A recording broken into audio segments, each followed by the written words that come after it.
Maligayang pagdating sa aming mahiwagang kristal na bola, kung saan gagamitin natin ang wika ng mga bituin upang tuklasin ang kamanghamanghang mundo ng mga hula sa astrolohiya para sa taong 2025. Alam nyo, ako'y isang taong naniniwala sa agham, ginagabayan ng datos at mga obserbasyon.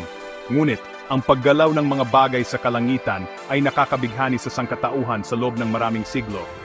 At ang astrolohiya, kahit hindi maituturing na agham sa istriktong kahulugan, ay nag-aalok ng isang nakakaakit na lente kung saan natin maaring tingnan ang ating buhay at ang mundo sa ating paligid.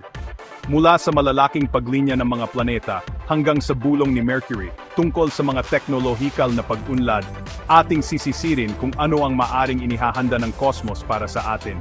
Kaya't isuot na ang inyong mga seatbelt, mga manlalakbay sa kalawakan. Tayo'y maglalakbay sa isang kapanapanabik, hindi mahuhulaan, at laging nakakaaliw na mundo ng astrolohiya. Handanda ba kayong sumama sa akin sa isang paglalakbay sa makalangit na tapiserya ng taong 2025? Tara, simulan na natin. Kapag pinag-uusapan natin ang paglinya ng mga planeta sa astrolohiya, hindi natin tinutukoy ang mga planetang nakahanay na parang mga bolang bilyar sa kalawakan. Isipin ito na parang isang makalangit na sayaw, kung saan ang posisyon ng mga planeta na may kaugnayan sa isa't isa ay lumilikha ng isang natatanging simponya ng kosmikong enerhiya.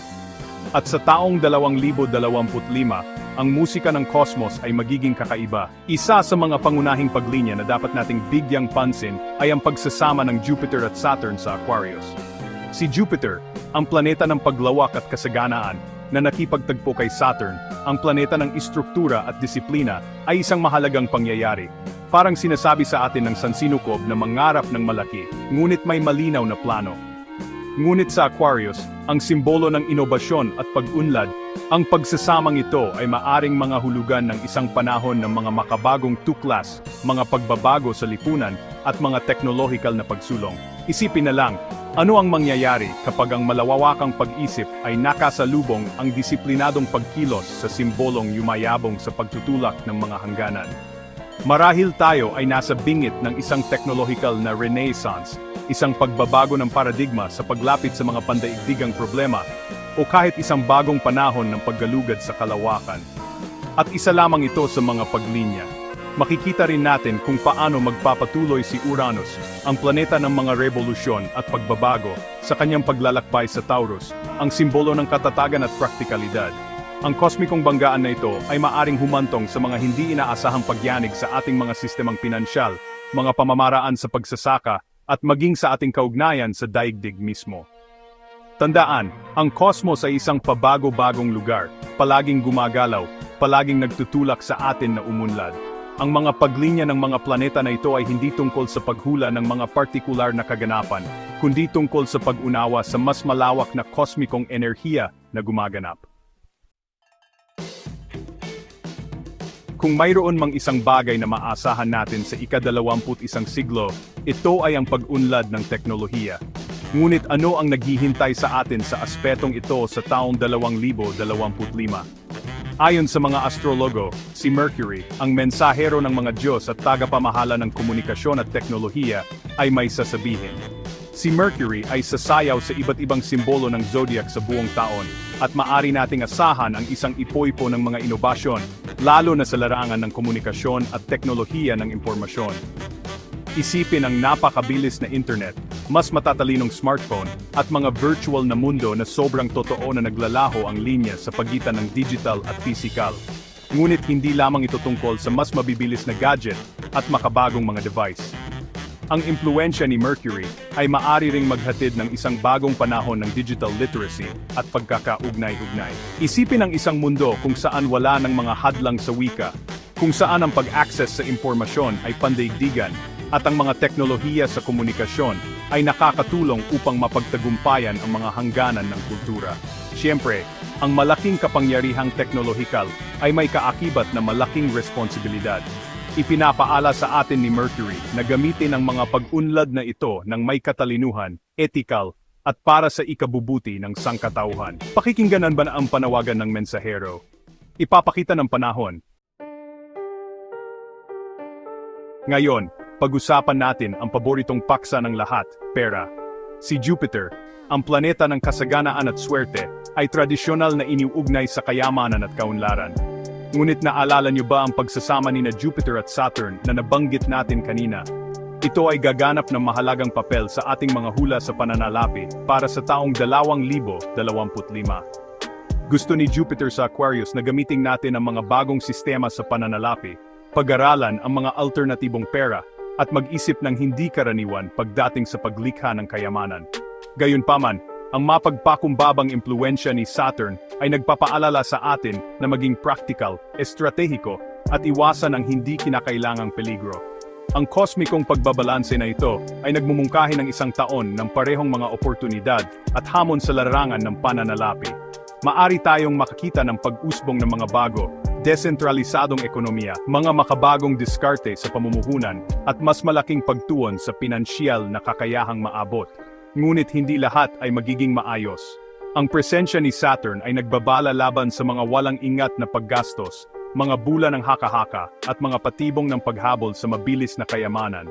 Ang susi dito ay balanse. Sa pamamagitan ng pagtanggap sa mga inobasyon habang nananatiling mapagpakumbaba, maari nating i-navigate ang mga pinansyal na tubig ng 2025 ng may kumpiyansa at karunungan.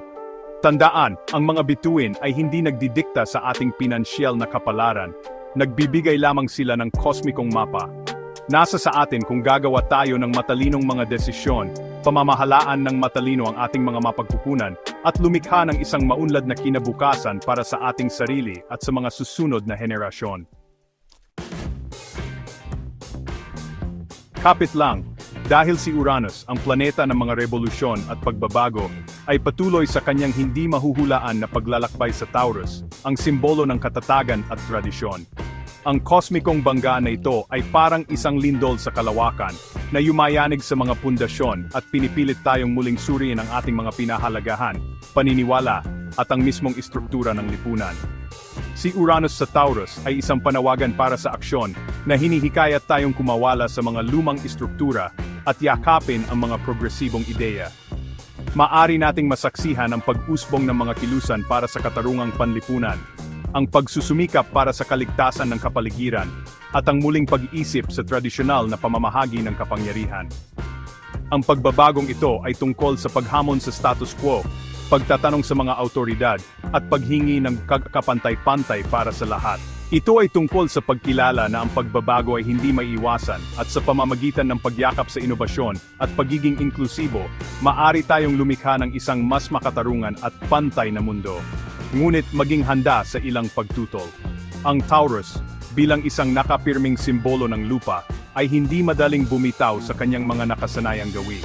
Nangangahulugan ito na maari tayong makatagpo ng pagtutol mula sa mga taong kumakapit sa mga tradisyon at takot sa pagbabago. Gayunpaman, ang mapanghimagsik na enerhiya ni Uranus ay isang malakas na puwersa para sa pag-unlad. Ipinapaala nito sa atin na ang ebolusyon ay kinakailangan para sa paglago, at sa pamamagitan ng pagyakap sa hindi alam, maari tayong lumikha ng isang mas magandang kinabukasan para sa mga susunod na henerasyon. Itinuon natin ang ating pansin sa kapaligiran at bumaling tayo kay Neptune, ang planeta ng mga panaginip, ilusyon, at kolektibong walang malay. Ang presensya ni Neptune sa Pisces, ang kanyang sariling simbolo, ay nagpapatala sa ating pagiging sensitibo sa mundo ng kalikasan at nagpapatibay sa ating kamalayan sa mga issue sa kapaligiran. Sa taong 2025, ang mensahe ni Neptune ay malinaw. Hindi na natin maaring balewalain ang kalagayan ng ating planeta. Tayo ay tinatawagan para sa aksyon, hinihikayat na labanan ang pagbabago ng klima, protektahan ang ating mga karagatan, at humanap ng mga napapanatiling solusyon para sa isang mas malusog na kinabukasan. Panahon na para sa kolektibong pagkilos, para sa mga bansa na magkaisa, at makahanap ng isang karaniwang batayan sa harap ng isang pandaigdigang problema. Maari tayong makakita ng pag-usbong ng aktibismo sa kapaligiran, mga revolusyonaryong inobasyon sa renewable energy, at isang pagtuon sa mga pagsisikap sa pangangalaga. Gayunpaman, ang impluwensya ni Neptune ay maari ring magpakita sa pagtanggi at eskapismo. Maari tayong makatagpo ng mga taong nagtago na tumatangging kilalanin ang kabigatan ng sitwasyon. Ngunit dumating na ang oras. Ang mga nakababatang henerasyon na malalim na konektado sa daigdig ay tumatayo, humihingi ng pagbabago at nananagot sa mga nasa kapangyarihan. Ipinapaalala sa atin ni Neptune na lahat tayo ay magkaugnay, bahagi ng isang maselan na lambat ng buhay. Sa pamamagitan ng pagprotekta sa ating planeta, pinoprotektahan natin ang ating sarili. Narito na ang mga pinakamatapang na hula sa astrolohiya para sa taong 2025. Mula sa mga revolusyonaryong pag-unlad ng teknolohiya hanggang sa mga pagbabago sa lipunan at isang bagong pagtuon sa kapakanan ng ating planeta, ang mga bituin ay nagsasama-sama para sa isang taon ng malalim na pagbabago. Tandaan, ang astrolohiya ay hindi tungkol sa paghula sa hinaharap, kundi tungkol sa pag-unawa sa mga kosmikong enerhiya na gumaganap. Nasa sa bawat isa sa atin kung paano natin gagamitin ang kaalamang ito. Kung gagawa tayo ng mga malay na pagpili at lilikha ng hinaharap na gusto nating makita. Manatiling nakatutok at subaybayan ang mga bituin para sa higit pang mga kosmikong paghahayag. At huwag kalimutang mag-like, mag-share ng video sa mga kaibigan, at mag-subscribe sa channel para hindi makaligtaan ang mga bagong hula sa astrolohiya.